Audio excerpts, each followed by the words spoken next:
Hello and welcome back to the Brit Iron podcast.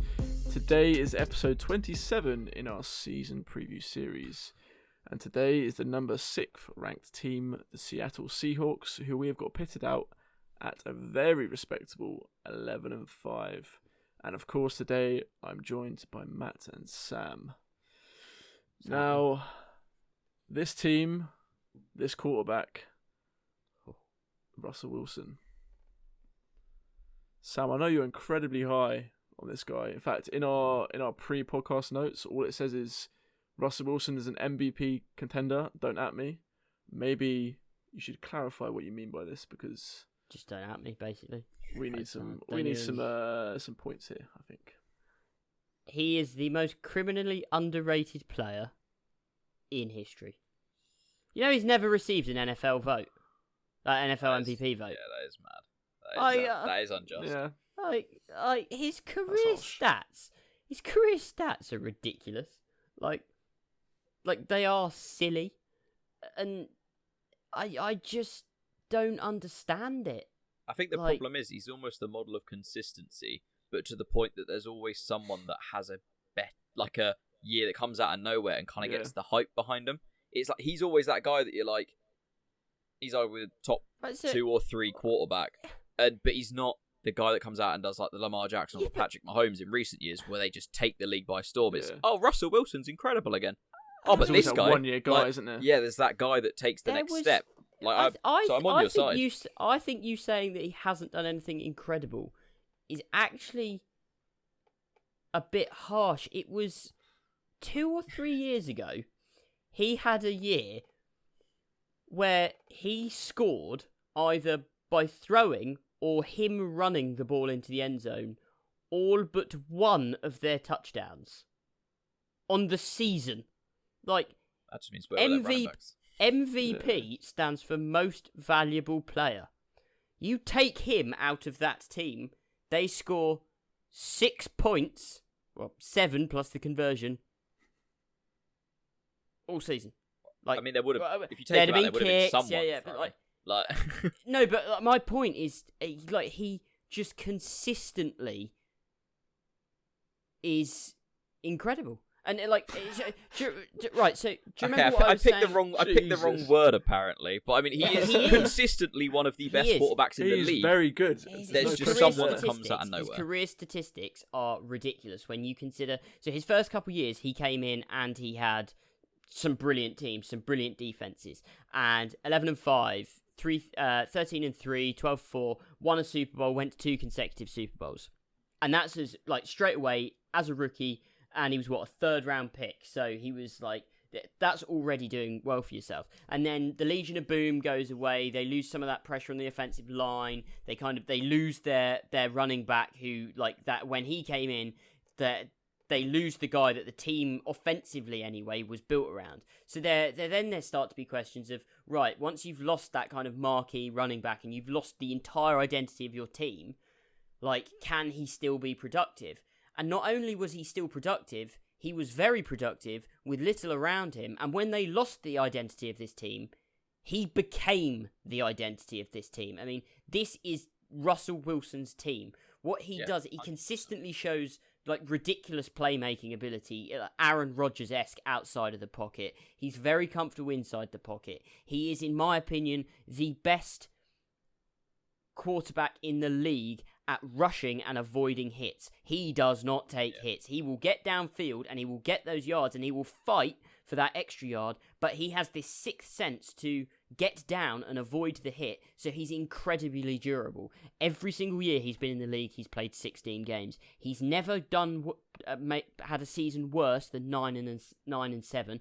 His touchdown percentage for his career is 6%, which is insanely good. Yeah. I mean, I've talked about it a number of times that I think touchdown percentage for the number of throws is one of the key indicators for quarterbacks. If you're having a year above 5 is a good average. If you're having a year above 5, usually that is ridiculous. Anything above 6 is when you're starting to get right. You're playing at MVP caliber, and then 7, 8, 9 are massive outlier years. But I mean, he's got he's got one season at 7%. He's got one season at 8.2, which is, again, that's like that mad outlier. But to have Incredible. a 6% season is season average across 8 years is just ridiculous.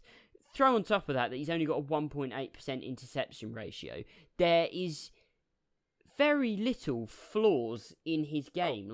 Without sitting down and kind of going through every single play and picking out like the niggly bits, he is one of the most consistent quarterbacks in the league, the most electric to watch, the most important to his team. Like, he's more important to this team than Lamar Jackson is to Baltimore. He is. Yeah. He is. Yeah. Like, he just is. If you take Lamar Jackson out of that Baltimore team and you put in an average quarterback, they probably still make the playoffs. If you take Russell Wilson out of this Seattle team, they probably don't make the playoffs at all for the last 5 years gone. 4 at least. Like, I think he's so criminally underrated, and the fact that he's never received a single MVP vote is criminal. Yeah. To me, if he retires now, he should be a first ballot Hall of Famer. To me. I think he is that good. I think as well, it's beyond the stats. He's changed the position. He's shown that a guy can come in that is undersized and isn't what you typically think of when you think NFL franchise quarterback. And he has opened the door for a lot of the guys we're seeing coming through now within the last few years of drafts and this next wave of quarterbacks. I think there is no argument. Maybe using the word he's never done anything incredible wasn't the right way to have worded it, but like, I'm agreeing with you. I'm not going to argue against it. He is a generational talent at quarterback, and he is a guy that will be one of the names of football. And I think what he has done already, when you put it in the context, it is enough for him to be a Hall of Famer, and I think he's going to go on and he's going to cement that even further. I think especially now he's getting to a point where he's potentially got a bit of a team around him again, but more where it's going to be more accented on him. He's getting some weapons for people to throw to, and they haven't got the Marshawn Lynch there to lean on, and that's what you think of when you think of that offense. So without a doubt, I do 100% agree with you. I think it's just unfortunate for him that he has played so consistently at such a high level that it's expected. Whereas I think the MVP voting is not always the best player. It is the guy who almost exceeds expectation at the highest level, if that makes sense. Well, like, who almost comes out of nowhere with it. Because there is seasons, I agree, he should have won it, but there's just been someone else who's come out of nowhere that no one would have really thought maybe at the start, maybe he could. And then they've played lights out, and it's like, Russell Wilson still doing his thing. Still incredible. Top 3, top 2 quarterback. But this guy, for Lamar Jackson, just comes and is just lightning in a bottle. It's just unfortunate for him. So I do agree, he is criminally underrated. Yeah, but it's the fact that I think, to be fair, looking back on it, I don't actually think there's a single year that he should have won the MVP. I think if you go off the basis of it's the most valuable player, then yes, he probably should win the MVP most years. But I understand the most valuable player is actually it's kind of like the Heisman. It doesn't necessarily go to the best player or the most valuable player. It goes to the one who everyone kind of goes, whoa, that was insane. Like, have you seen that? Like, and just does that for 16 games in 1 year. The year Matt Ryan did it, no one was coming out and no one thought that he was like the most crucial player for his team in the league. Like, I mean, Tom Brady showed that he probably wasn't in that year's Super Bowl. But for just the fact that he's never got a single vote, that no one has ever stood up and kind of said, let's give him some recognition, just hurts me inside. Yeah, I think we're on the same page here. You're just more passionate about it, maybe. I don't know, but I think we're all in agreement, and I don't think there's really anyone that can, with a straight face, argue against the case of Russell Wilson. No, that's definitely true. Consistently very, very good. I mean, I didn't realise that he never received a vote. I mean, that is insane to me. But he's got talent. You can't deny that at all. So, I think we are on the same page with Russell Wilson, though. I'd just like to say, again, Here we go. I'm just getting up some stats just because now I'm interested. So a kicker's won the MVP before, right? way Fair back enough. when in like the I'm 80s. gonna say it's got. That multiple. Yeah. There are 2 kickers who've received votes. One punter, Ray Guy in '77, received a vote for What about NFL recent times, though? MVP. Yeah, from recent, it's so- social media age, because I think that's Yeah, what it's- MVP voting it a carries lot. a It's lot of all- weight. It's all about the hype and the hype train behind them. Yeah, we're talking like. Give me a 10, couple minutes. Give me a couple 15 minutes, years. and I will find you some of the guys because I've listened to this before. I probably should have come a bit more prepared with this, but I have heard some of the names before of just ridiculous guys who've received MVP votes. Who, in fact, I'm pretty sure Vince Young one year received an MVP vote. In the Off the year, top of my head. I wouldn't. I think while you look that up, there is one Yeah, that I think that I'm quite Yeah. keen to talk about on this team, because when you think Seahawks, you think run game. And this year, it's a very interesting backfield for them. Normally, there is cut and dry. The Marshawn Lynch days, if there is the guy. And yet this year, you've got Chris Carson, who points, looks like the guy. But then every now and then, there's little moments that make you worry. Rashad Penny, maybe he hasn't played as well. There's more expectation on him, I think, being a first rounder compared to Chris Carson being a 7th rounder. But he really hasn't lived up to it. And then now for this season, they've brought in Carlos Hyde as well, which makes me think in this building, they do not have complete faith in these guys. And we saw it last year with the Texans that Carlos Hyde can come in and dominate carries. So I think it's a very interesting one to kind of pick out who's going to be the lead guy, if there even is going to be one this year. Like, is there a name jumping out to you? I mean, I think that exactly. yeah, exactly. the That's only- something. it's a very quick thing. Nope. Yeah, I mean, the only guy I've actually got any skin in the game with is Travis Homer, and that's a name you didn't even mention on there. So, you know, apart from that, I've steered away from this backfield, and the only reason I picked him up was very much a long shot anyway. Mm. Yeah. So, I think it could be an effective backfield just in terms of as a committee, for me. Like with what they've got there, they can run it well. I think maybe we're looking at a slightly more fancy view on it of is there a guy, but I think it's going to be a odd one to predict. I think just Carlos Hyde is going to just throw a lot of spanners in the works of he just seems to get carries wherever he goes. Yeah. yeah, I mean, I'm not too sure on the fantasy front, especially like you mentioned there.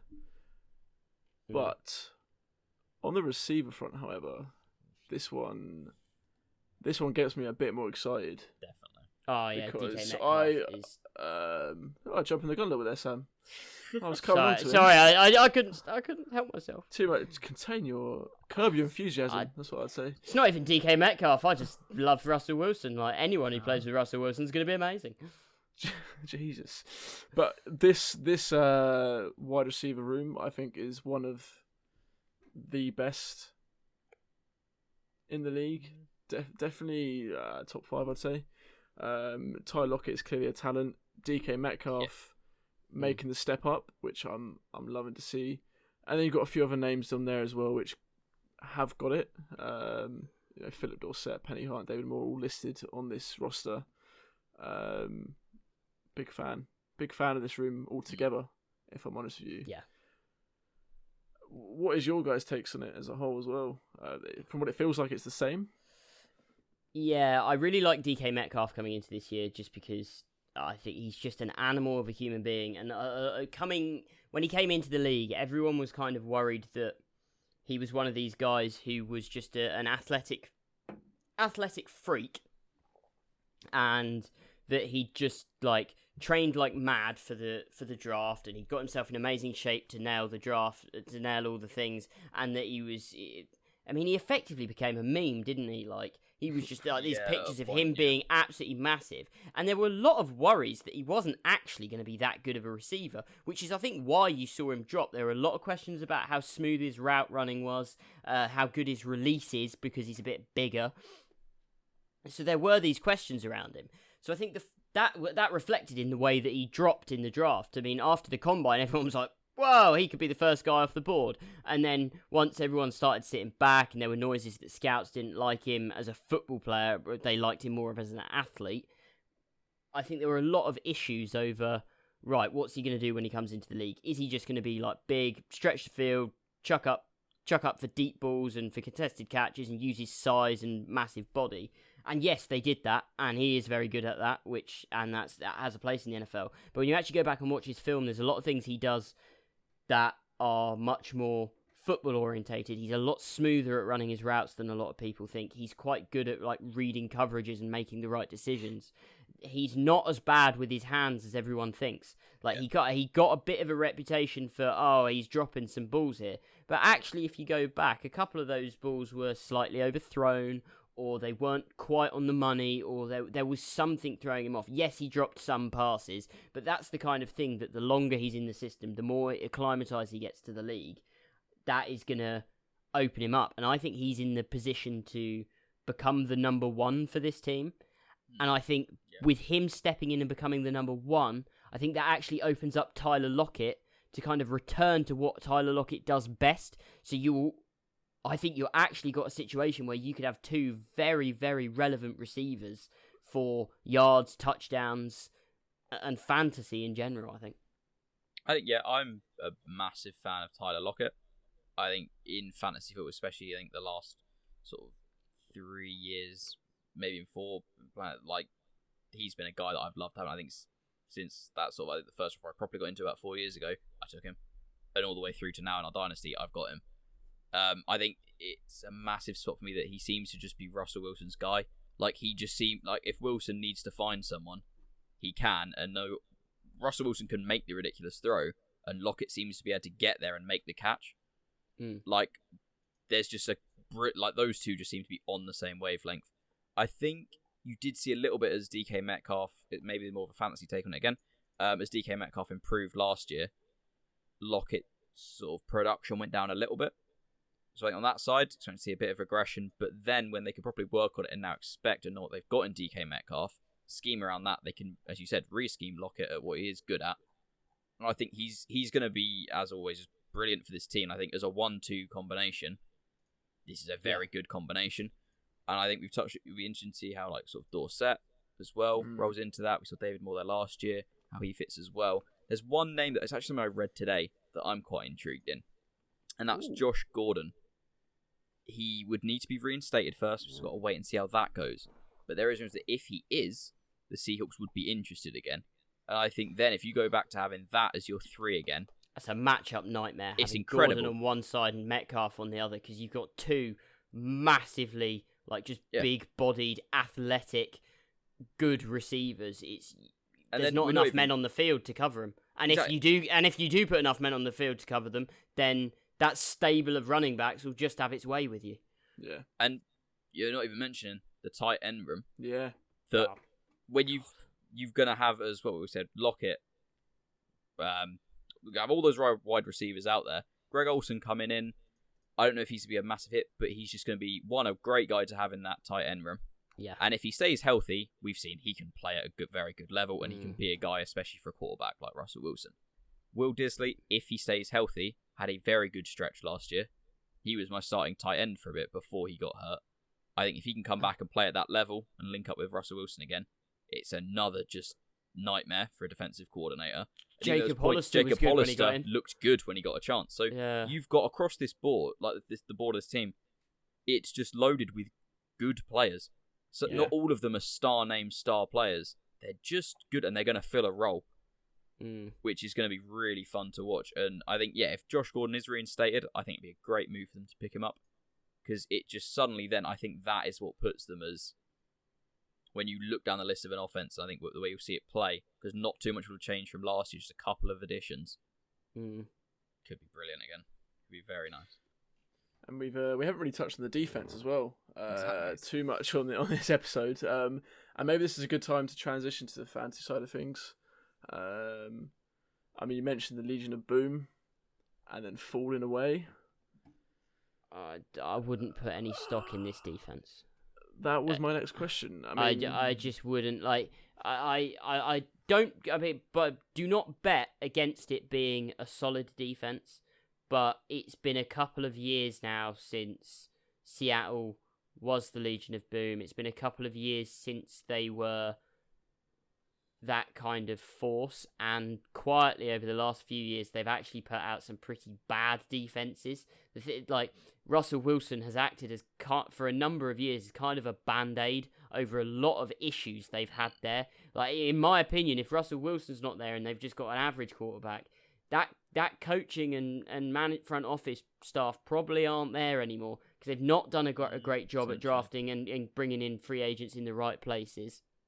There's the questions at the moment with the defense, with a number of positions, and it's the kind of thing that, yes, you could have a bunch of players come out and they look really good, almost out of the woodwork, and kind of like they did at the start of the 2000s when they just had a good couple draft classes, everything emerged at the right time, and suddenly you've got a 3 or 4 year window where you've got this great defense. And Pete Carroll is a defensive coach, so maybe he brings a great defense in, but that's not what they've been known for since the Legion of Boom ended.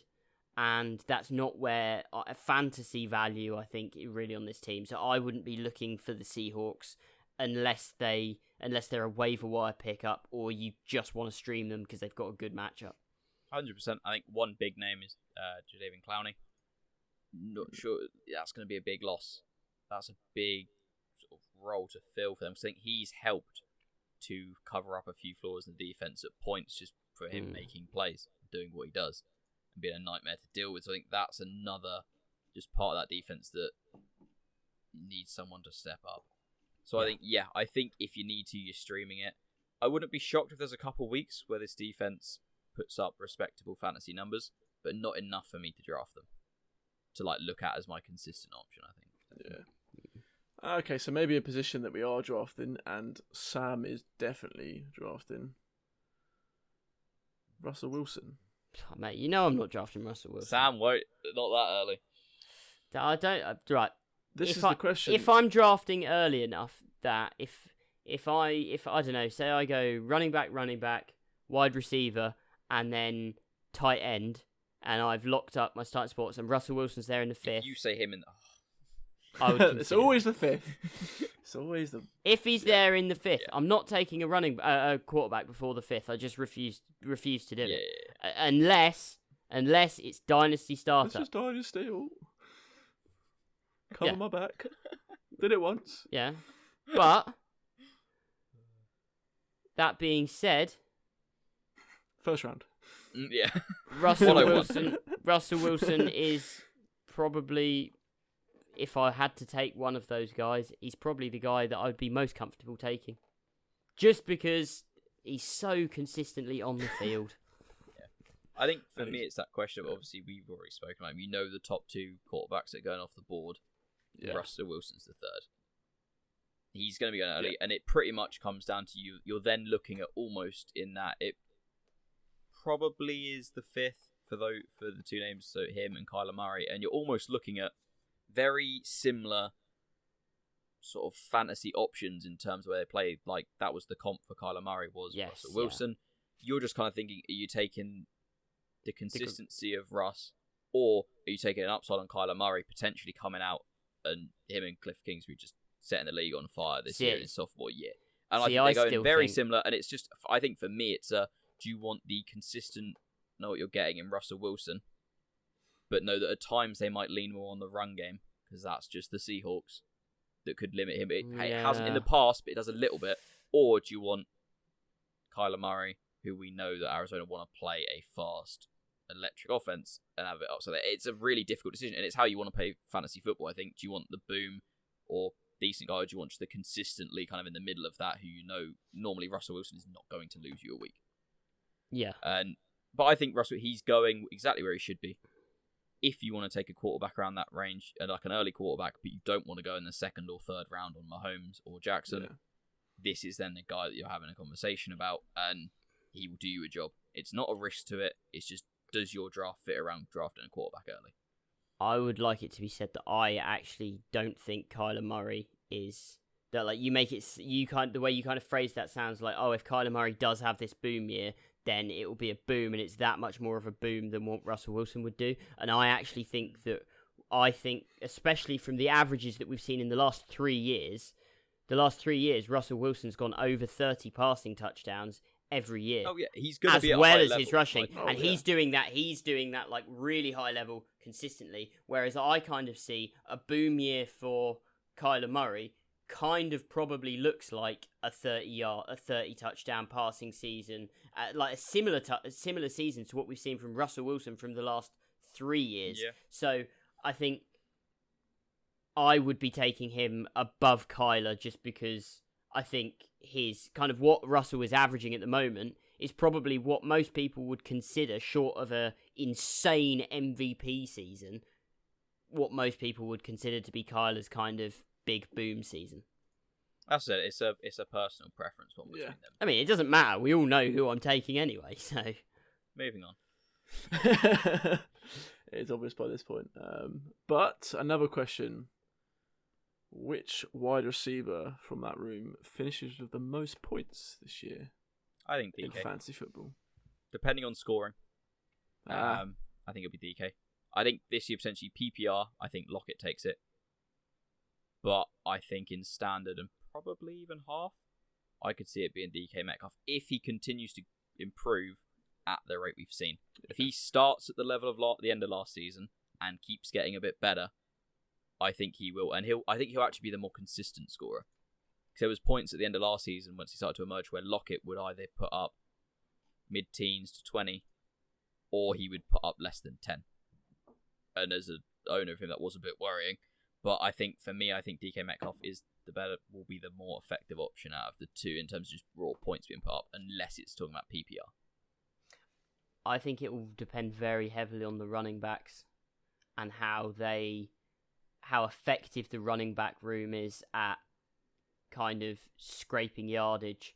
Because if the running back room is very effective and is averaging over 4 a carry, and when they're on second and short and third and very short and stuff like that, then this is a team that historically Pete Carroll prefers to run the ball and kind of play that like long pound, run them into the ground kind of football. So I think if the running backs are working and they're getting a lot of first downs running the ball and Russell Wilson isn't throwing the ball as much, then I think DK Metcalf is the guy, because whilst there'll be less targets for everyone, his targets will be worth more because they're going to be much deeper targets, more at the end zone, that kind of thing. Whereas if the running backs aren't going as much, then I'd be looking for Tyler Lockett, because I think Tyler Lockett will be the guy that gets the kind of the conversion passing. So very much depends on the running back room for me. Yeah. But if I had to guess at the moment, I would probably take Tyler Lockett. Yeah. I think that's the thing. It's a coin flip. Yeah. I think they're both going to be relevant. I think obviously you wouldn't want to stack both on the same team, but I think you're going to be happy with either. Like pick either one of them at their ADP. You're fine. It's solid wide receiver 2 for you. Even if Josh Gordon gets picked up, I think that limits DK a little bit more than it limits Lockett. But I think even with him, they were both good last year, and he was around for part of it. So you're picking them up. Yeah, or one of them. Yeah, and just to touch on the running back there, which I know, Sam, you mentioned in your little piece there, and we sort of briefly mentioned earlier as well. Are we erring on the side of caution in fantasy? I wouldn't. Staying away, or what? I wouldn't pretend to sit on the podcast and tell anyone at home to go and draft any one of these guys, because it's the way it's worked for a couple of years now in Seattle. Yeah. They run the hot hand. One week it could be Chris Carson, the next week Carson could be injured and it's Rashad Penny, and then Rashad Penny could show up and he's not looking exactly great, and then Carlos Hyde's getting carries, and it's not like Carlos Hyde didn't get carries last year and wasn't fairly productive with them. So this is for fantasy at least, I think this is a horrible 3-way timeshare, and unless one guy kind of comes out in the first couple of weeks and asserts himself as the guy, then I don't think it's worth any major investment. No, I think you're going to have to be taking, especially Carson, around a point where you're kind of stapling your running back 2 spot on your roster with him. And for me, I would, week to week, there is going to be value in this backfield. We know that it's Seattle. It's just predicting it. And if you've got one of them, it's which week do you put them in and out. And I just think, but where you can pretty much draft them, there is a better option. Potentially, Rashad Penny is going a lot later. His stock is down. His ADP is down. If he has weeks who's the hot hand and you can predict them, there could be value. But good luck. Like, it's going to be so difficult to predict them. It's going to be more fluke than you've calculated it, I think. So I think, personally, I'm avoiding it. And I have been, even when it was just Carson and Penny. So now you've got Carlos Hyde, who just seems to turn up in backfields, take carries, and just become another headache. And it's the worst thing in fantasy, isn't it? When you're trying to predict these things, and one week you put the guy in because you think, he's had a couple solid weeks. Then he has a really bad week, so you take him out like, he's not, because they pulled him at halftime, and then the next week he comes back and gets 20 carries and he goes off and he's sat on your bench, and the one week you dropped him. So to be honest, for everyone's sake, just try and avoid them. Unless you're taking them, you're getting hold of them as a running back 3 or a running back 4, and they're only there to be flexed in and out anyway. And at that point, then that's effectively what you do with flexes anyway, aren't you? You're kind of guessing. Yeah, so unless you've got one of those mystic balls. Yeah. But probably. Mine aren't mystic. I think another bit such quickly is the tight ends. I think you're not going near Greg Olsen for me because I don't even know if he'll get through the whole season injury-wise. Yeah. We saw that towards the end with the Panthers. If he is on there, he's got touchdown upside, but makes me a bit nervous. I think Disley, it's a risk. You've got to see what he comes back off of this injury, which for me, as well, I said, I've got him in Dynasty, and I'm nervous to see what I've actually got in him once he comes back, and Hollister showed value. So I think this one, it's a risk kind of running with any of them until we see how this kind of plays out. We see how Disley comes back. I like to think that Disley will come back and look good because I think Russ knows he can trust him. Down that stretch before he got hurt, there was a good kind of connection line up between the two of them. But we'll just have to wait and see on it. So I think you're probably not drafting any of these guys because there's better options that you know are more going to be the tight end one in at least within the tight end room. But there's value there. Yeah, I think you've hit the nail on the head there. I can't argue with that. But can we make it a hat trick of podcasts in a row talking about kickers, perhaps? Any Jason Myers at a long shot? I mean, I don't think so. Yeah, probably not. Yeah, the thing for me is I think this is going to be quite a good offense in general, and I think they'll convert a lot. Yeah, they just might not be there might not be many 3-point attempts. So well, kickers, I tried to bring it up again. Well, you did bring it up. You got your mention. Yeah, but not as much as the other guys, you know. But hashtag for the brand. For the brand, yeah. But maybe next time we'll see. Get more words in there for the kickers. But unfortunately, I believe that is all we got time for this podcast. So very sad. But yeah, there's a lot of stuff on YouTube though. So much.